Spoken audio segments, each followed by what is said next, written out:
दिनांक 1 फरवरी 1981, स्थान श्री सरदार से है।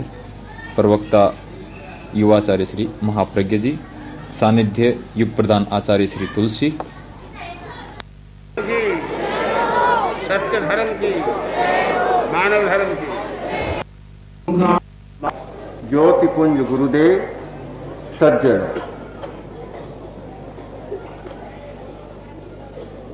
हम उस दुनिया में जीते हैं जहां आग भी है और हवा भी है।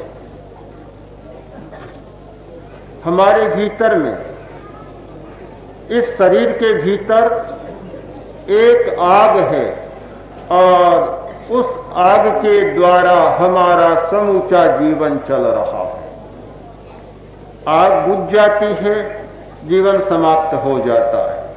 आग जलती है, जीवन की यात्रा चलती है। आग जहां होती है उसे वायु चाहिए। एक नियम है, यत्र अग्निस्तत्र वायु। जहां आग है वहां वायु होगी। वायु के बिना आग प्रज्वलित नहीं होती। जहां वायु नहीं है वह आग भी नहीं है। आग के लिए, जलने के लिए वायु का होना जरूरी है। हमारे प्राण की अग्नि प्रज्वलित रहती है जब उसे श्वास वायु मिलती है। श्वास की वायु न मिले तो प्राण की अग्नि भी बुझ जाती है। प्राण की अग्नि का और श्वास का बहुत गहरा संबंध है। मुझे आश्चर्य होता है, हम अपने अग्नि के बारे में भी बहुत कम जानते हैं और जिस ईंधन से यह आग प्रज्वलित होती है उसके बारे में भी बहुत कम जानते हैं। हमारी बहुत सारी शक्तियां ताप के अभाव में और वायु के अभाव में जागृत नहीं होती। अपनी शक्तियों को जगाने के लिए बहुत जरूरी है ताप का होना, और ताप को बनाए रखने के लिए बहुत जरूरी है हवा का होना। श्वास हमारी वायु है जो हमारी प्राण की अग्नि को प्रज्वलित करती है।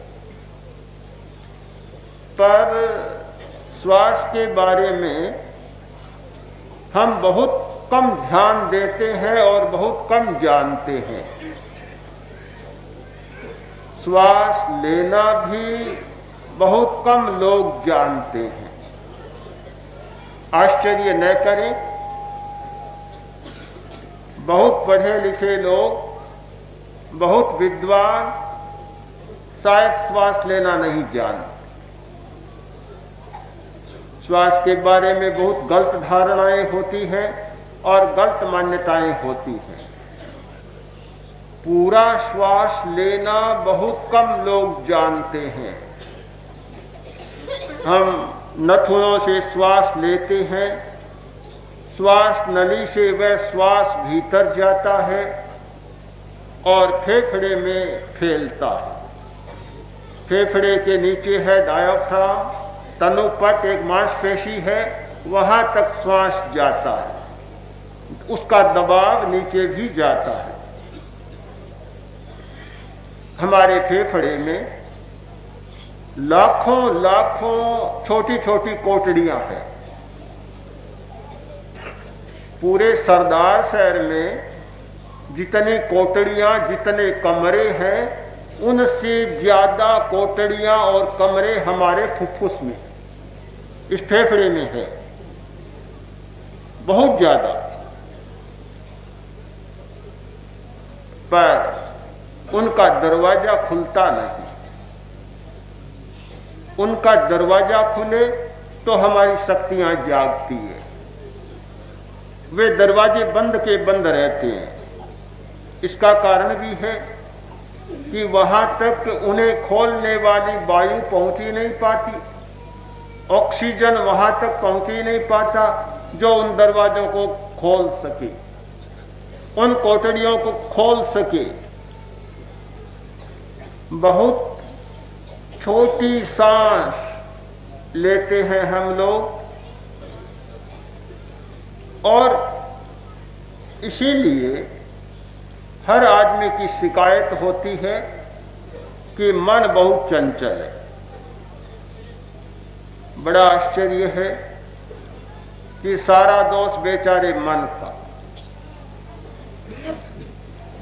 मन चंचल है। लोग कहते हैं एक विकल्प के बाद विकल्प, इतने विचार आते हैं कि परेशान हो जाते हैं। हजारों लोग ऐसे मिलेंगे जो और दुनिया में किसी वस्तु से परेशान नहीं है, अपने मन से परेशान है, अपने विकल्पों से परेशान है और अपने विचारों से परेशान है। उन्हें ये अपने ही विचार का भूत सताता है और अपने ही विकल्प ग्रसते चले जाते हैं।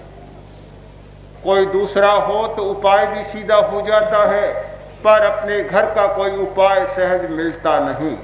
यह मन की समस्या, मन की उलझन, विचारों की समस्या एक बहुत बड़ी समस्या है। बहुत लोग पागल होते हैं और न जाने कितने पागल खाने होंगे दुनिया में। जो लोग बहुत ज्यादा धनी हैं वे बहुत पागल होते जा रहे हैं, बहुत पागल होते जा रहे हैं। इतनी चिंता, इतनी व्यस्तता कि उनके सामने इतनी अनिद्रा, इतनी अभू, हाँ, इतनी अनिद्रा, इतनी अभू, यानी खाना नहीं भाता, अच्छा नहीं लगता।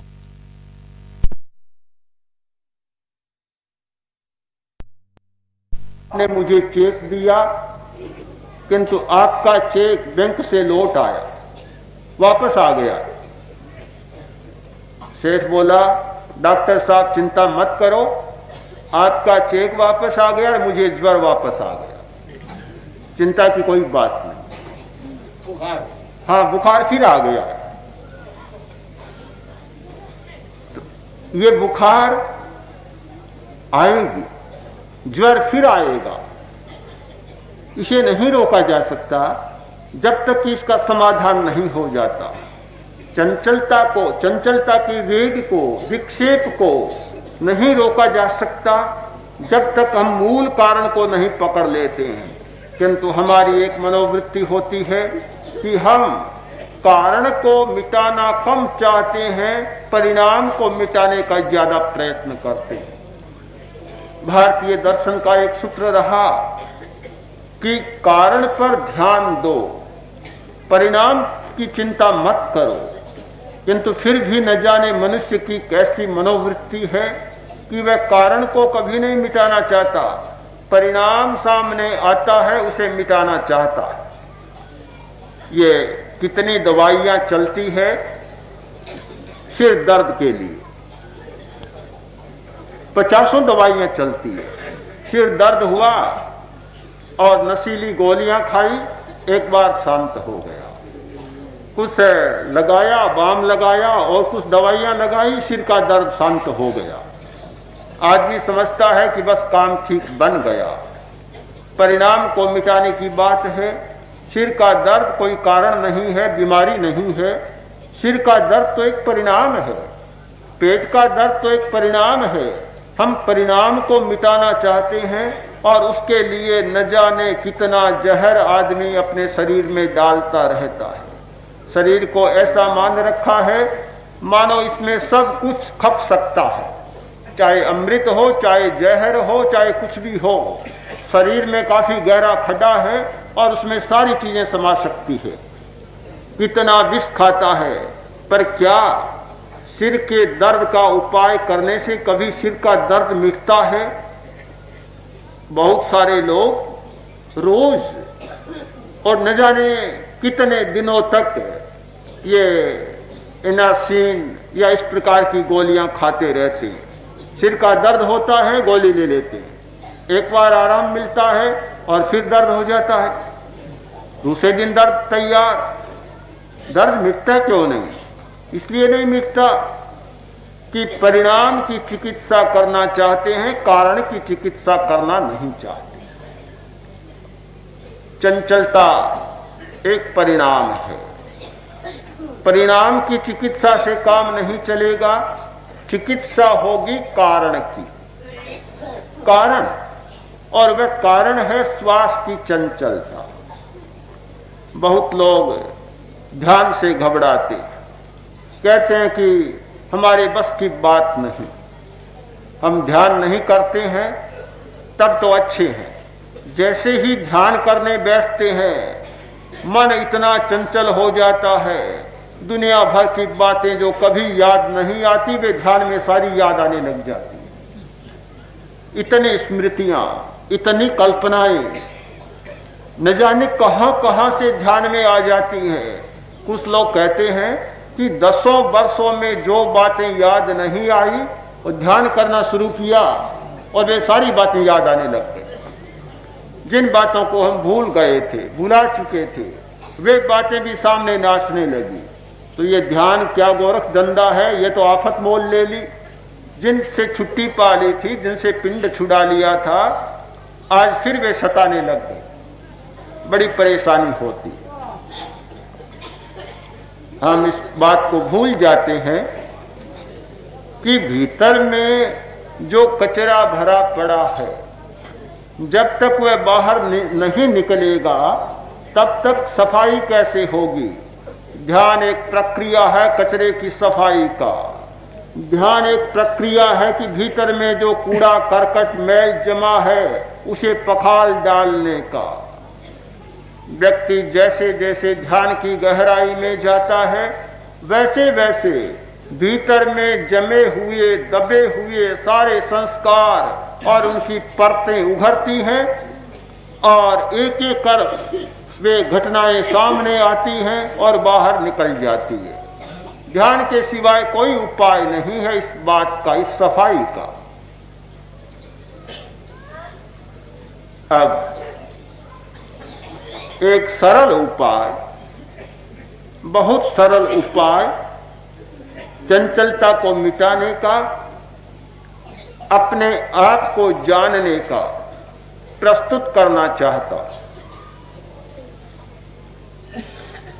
सीधे आसन में पद्मासन, अर्ध पद्मासन, कोई भी आसन हो उसमें बैठें, शरीर को बिल्कुल स्थिर करें और सबसे पहली शर्त है कि हमारी रीढ़ की हड्डी बिल्कुल सीधी रहे। यह पृष्ठ रज्जु बिल्कुल सीधा रहे, टेढ़ा मेढ़ा न हो।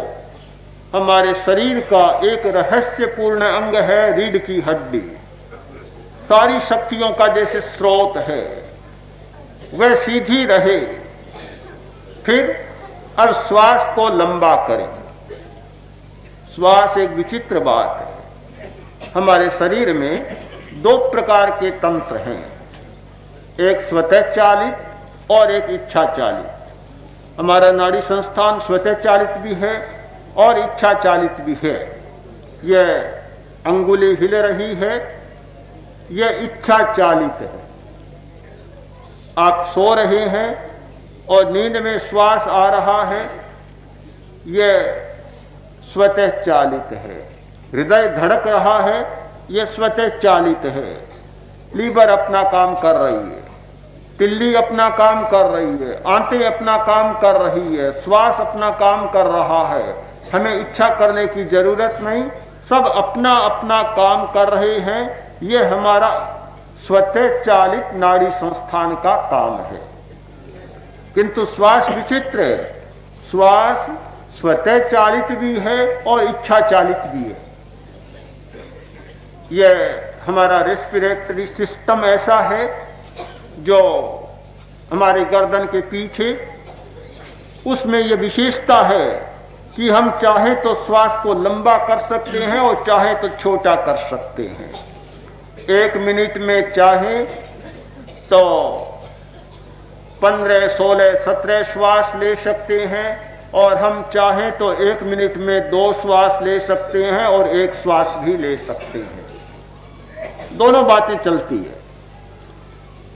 कितना सीधा उपाय है ध्यान का, कितनी सीधी पद्धति है ध्यान की कि श्वास को लंबा किया, उस मुद्रा में बैठे, शरीर को स्थिर किया, कायोत्सर्ग किया और श्वास को लंबा कर दिया, मंद कर दिया, गति को लंबा कर दिया। इसका मतलब होगा कि जहां 1 मिनट में 15, 16, 17 श्वास लेते थे, वह श्वास की संख्या घटती जाएगी। 10, 8, 6, 4, 2, 1। आप अनुभव करेंगे कि जब 1 मिनट में श्वास की संख्या 2 तक पहुंच जाए, फिर और आपको ध्यान का प्रयत्न करने की जरूरत नहीं। अपने आप चित्त की ऐसी स्थिति बन जाएगी कि स्वतः ध्यान होने लग जाएगा। कोई व्यक्ति 1 मिनट में 2 श्वास ले और 21 मिनट तक लगातार 2 श्वास ले, प्रति मिनट 2 श्वास, पहले मिनट में 2 श्वास, दूसरे मिनट में फिर 2 श्वास, तीसरे में 2 श्वास, प्रति मिनट लगातार 21 मिनट तक 2-2 श्वास ले, उस व्यक्ति को फिर से चंचलता को मिटाने की चिंता करने की कोई जरूरत नहीं। कहीं घूमना नहीं पड़ेगा, कहीं पूछना नहीं पड़ेगा कि मन की चंचलता को कैसे मिटाऊं। मन सताएगा नहीं, मन आपका मित्र बन जाएगा। यह हमारी शून्यता समाप्त हो जाएगी। आज मुझे लगता है आदमी एक प्रकार की शून्यता का अनुभव कर रहा है, और शून्यता का अनुभव इसलिए कर रहा है कि उसका ध्यान दूसरों पर केंद्रित है, अपने पर केंद्रित नहीं है। जैसे जैसे हमारा ध्यान दूसरों पर केंद्रित होता है, अपने आप में शून्यता का अनुभव होता चला जाता है। एक बहुत मार्मिक कहानी है। भोज था, भोज में 50 आदमी बैठे थे, 2 मित्र पास पास बैठे थे। कुछ देर बाद एक मित्र बोला, भाई देखो आज तो गजब हो गया, बड़ी अजीब समस्या मेरे सामने आ गई। उसने कहा, भाई ऐसी क्या बात होगी अचानक? अभी खाते खाते, बातें करते करते, विनोद करते करते, मजे से, आनंद में, प्रसन्नता में बैठे हैं और अकस्मात तुम्हारे मन में इतनी चिंता क्यों उभर आई? क्या हो गया ऐसा? बोला, भाई क्या बताऊं, पहले ही कहने वाला था पर संकोच बस बोला नहीं। बात यह हो गई, आज मुझे लगता है कि मेरा बायां पैर सूना हो गया, बिल्कुल पैर में शून्यता आ गई। उसने कहा, कैसे पता चला? कि इतनी चिमटियां मैंने अपने पैर पर की, पर कहीं भान ही नहीं होता, कहीं स्पंदन भी नहीं होता, पता ही नहीं चलता कि चिमटी मारता हूं तो सूना लगता है। मित्र बोला, अरे भाई वह तो तुम मेरे पैर पर कर रहे थे, तुम तो मेरे पैर पर कर रहे थे, तुम्हें कैसे पता चले?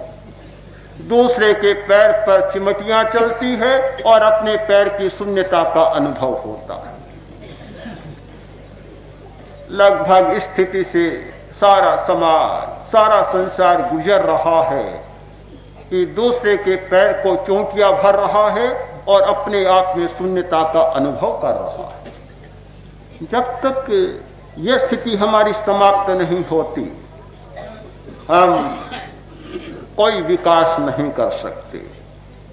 हम अपने पर ध्यान केंद्रित करें, और अपने पर ध्यान केंद्रित करने का सबसे सरल तरीका अपने श्वास को लंबा करें, गति को लंबा करें और फिर ध्यान को श्वास पर टिका दें।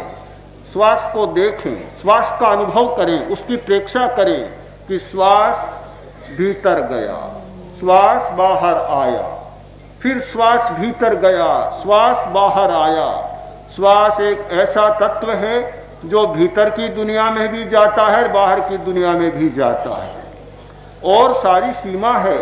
ये चमड़ी हमारी सीमा करती है कि ये बाहर का जगत और इस चमड़ी से भीतर का जगत, किंतु श्वास दोनों दुनिया में जाता है, बाहर भी निकलता है और फिर भीतर जाता है। आध्यात्मिक होने का, अंतर्मुखी होने का सबसे पहला चरण है श्वास को समझना, श्वास पर ध्यान केंद्रित करना। हमारी वृत्तियां अंतर्मुखी बने, हमारी चेतना अंतर्मुखी बने, बहिर्वृत्तियां छूटे, ये बहिर्मुखता हमारी छूटे। हर धार्मिक आदमी ये चाहता है, पर जब तक श्वास के साथ चेतना को नहीं जोड़ता, श्वास के प्रति जागरूक नहीं होता, श्वास को देखने का अभ्यास नहीं करता, तब तक ये अंतर्मुखता का द्वार खुलता नहीं है। तो बहुत सीधा सा एक उपाय आपके सामने प्रस्तुत किया कि श्वास पद्मासन की मुद्रा में, कायोत्सर्ग की मुद्रा में बैठें, श्वास को लंबा करें, श्वास की संख्या को कम करें और चित्त को नथुनों पर टिका दें, ध्यान यहाँ केंद्रित करें और आते जाते प्रत्येक श्वास को जानें, प्रत्येक श्वास को जानते हुए लें। यह श्वास की प्रेक्षा होगी और आपके अंतःकरण में ध्यान की घटना अपने आप घटित हो जाए। कि मन की चंचलता का कारण है श्वास की चंचलता, तो श्वास की चंचलता कैसे मिटे? श्वास की चंचलता को मिटाने का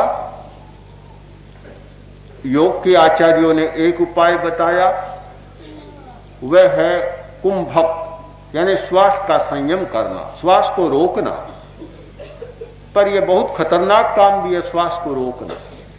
जो समझे बिना कर लेते हैं तो उससे हानियां भी उठाते हैं, किंतु एक उपाय है समझ बूझकर करने का, और रोकने का भी इतना कोई खास प्रश्न नहीं है। सामान्य आदमी के लिए श्वास को लंबा करना, और यह इसी में पड़ा है कि श्वास में दोनों स्थितियां हैं कि श्वास को लंबाया भी जा सकता है और ओछा भी किया जा सकता है। तो लंबाने का संकल्प करें, श्वास की चंचलता अपने आप समाप्त हो जाएगी। दूसरा प्रश्न है कि जब ध्यान करते हैं तो कभी तो विकल्प ज्यादा आते हैं और कभी कम आते हैं, इसका कारण क्या है? इसके अनेक कारण हैं। हमारे भीतर में अनेक रसायन हैं, बहुत रसायन। वे रसायन हमारे आहार के द्वारा, हमारी और वृत्तियों के द्वारा प्रभावित होते रहते। तो जब जिस प्रकार का रसायन शरीर में होता है, वह रसायन हमारी वृत्तियों को प्रभावित करते। तो रसायन अनुकूल होते हैं तो विकल्प कम आते हैं, और भोजन, प्रमाद, जड़ता आदि आदि के रसायन विकृत बने हुए होते हैं तो विक्षेप ज्यादा आते हैं, वृत्तियां ज्यादा उभरती है और श्वास की गति भी उसी अनुसार चलती है। श्वास की गति हमारे आंतरिक अवयवों की प्रक्रिया के आधार से बहुत संबंधित है कि भीतर में जिस प्रकार की क्रिया हो रही है उसको श्वास से नापा जा सकता है। इतना बड़ा विज्ञान विकसित हुआ था हिंदुस्तान में कि श्वास की गति के आधार पर शरीर की प्रत्येक क्रिया को जाना जा सकता है। श्वास की गति के आधार पर अतीत को जाना जा सकता है, भविष्य को जाना जा सकता है और वर्तमान को जाना जा सकता है। सामने की घटना को जाना जा सकता है और 1000 कोस दूर की घटना को जाना जा सकता है, केवल श्वास की गति के आधार पर। श्वास बहुत संवेदनशील है, बहुत जल्दी प्रभावित होता है और बाहर के प्रभावों को बहुत जल्दी पकड़ता है। पूरा स्वरोदय का विकास हुआ था, इसलिए श्वास का संबंध हमारे शरीर के सारी प्रक्रियाओं से संबंधित है और उससे प्रभावित होता है, इसलिए वृत्तियों के प्रभाव में भी अंतर आता है। ये श्वास और मन आज का मुख्य प्रतिपाद्य है। तो बौद्ध ध्यान पद्धति, पातंजल योग की पद्धति और प्रेक्षा ध्यान की इस पद्धति में क्या अंतर है? हमारी अंतर देखने की वृत्ति बहुत सक्रिय है। हम अंतर देखना चाहते हैं, किंतु कोई भी आदमी गेहूं की रोटी खाता है, कहीं मंडा बनाकर खाता है, कहीं और कुछ बनाकर खाता है। अब पूछा जाए कि क्या अंतर है? गेहूं गेहूं है, रोटी भी बन सकती है, फुल्ली भी बन सकती है, दलिया भी उसका बन सकता है और न जाने कितनी चीजें बन सकती हैं। और बनाते हैं ना वह पतला पतला, क्या दलिया नहीं और कुछ कहते हैं इसको, पटोलिया। पटोलिया भी बनाया जा सकता है, न जाने कितनी चीजें बनाई जा सकती है। हाँ, तो गेहूं गेहूं है। इन साधना की पद्धतियों में कोई अंतर नहीं होता। कोई भी साधना की पद्धति हो और किसी भी संप्रदाय की हो, वहां श्वास की क्रिया का आलंबन हर किसी को लेना ही होगा। अब ये प्रयोग में अंतर हो सकता है कि किस प्रकार उसका प्रयोग किया जाए, कुंभक किया जाए, रेचक पूर्ण किया जाए या सहज श्वास पर ध्यान केंद्रित किया जाए। श्वास के सैकड़ों सैकड़ों प्रकार है श्वास लेने के, कई सैकड़ों प्रकार है श्वास लेने के, उनमें अंतर हो सकता है, पर श्वास तो श्वास ही रहेगा।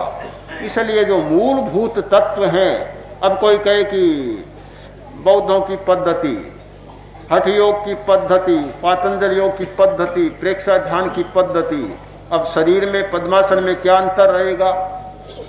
आसन में क्या अंतर होगा? शरीर को छोड़कर तो हम कोई काम नहीं कर सकते। हमारे पास शरीर, वाणी, मन, प्राण और श्वास, ये इतने ही तत्व हैं। अब इनमें से हजारों चीजें बन जाती, उतना ही अंतर है और कोई मौलिक अंतर नहीं हो सकता। एक है या दो है? दो है। जब चित्त ही अलग है तो आत्मा तो और आगे की बात है। आत्मा चेतन है और मन है अचेतन। मन पुद्गल है और आत्मा अपुद्गल है, बिल्कुल दो चीज। पहला प्रश्न है कि आदमी जब मरने लगता है तो उसकी श्वास बहुत धीमी हो जाती, तो क्या मन की चंचलता भी मिटती है? मरते समय बहुत बार तो सांस धोंकने की तरह तेज होता है, बहुत तेज गति हो जाती है, लंबी भी हो सकती है। कोई बहुत लोग शांत मरते हैं, बिल्कुल शांत, पर सबके लिए जरूरी नहीं कि सांस शांत रहे, बहुत तेज भी होती है। और जो बाद में गति मंद होती है, उसका मतलब तो है कि वह प्राण शक्ति बुझती है तो श्वास लेने की स्थिति अपने आप समाप्त हो जाती है, क्योंकि प्राण के सहारे सांस चलता है और प्राण की अग्नि बुझने लगती है तो श्वास अपने आप ही समाप्त होने की स्थिति में टिमटिमाने लग जाता है। उस स्थिति में मन की चंचलता कैसे होगी? मन स्वयं ही बुझने लग जाता है, मन की क्रिया बंद हो जाती है। मन की क्रिया बंद होना और मन को शांत करना, ये दो घटनाएं हैं।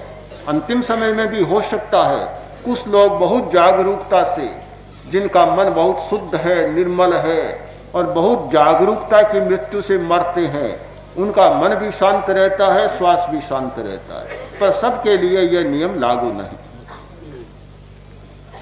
कि कल का प्रश्न है कि चित्त का और इंडोक्राइनल सिस्टम का संबंध बतलाया गया, अंतःस्रावी ग्रंथियों का।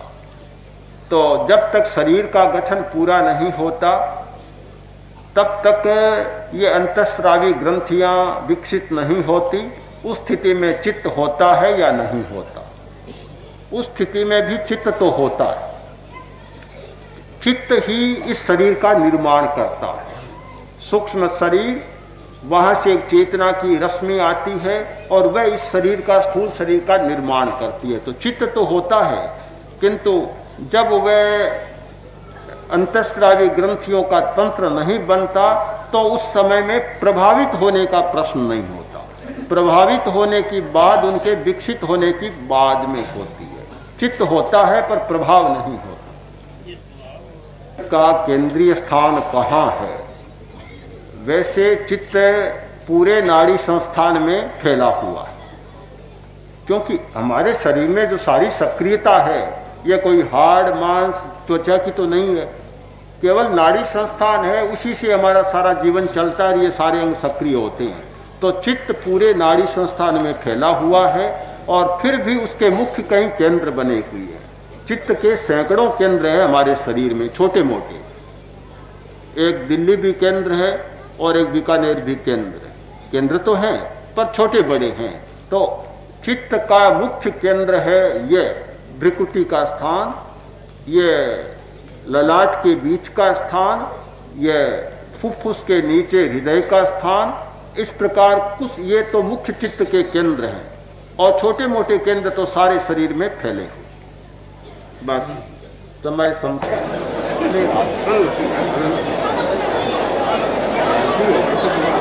अरहंते शरणं भवज्जान, सिद्धे शरणं भवज्जान, साहू शरणं भवज्जान, केवली पन्नत्तम धम्मं शरणं भवज्जान। जैन शासन की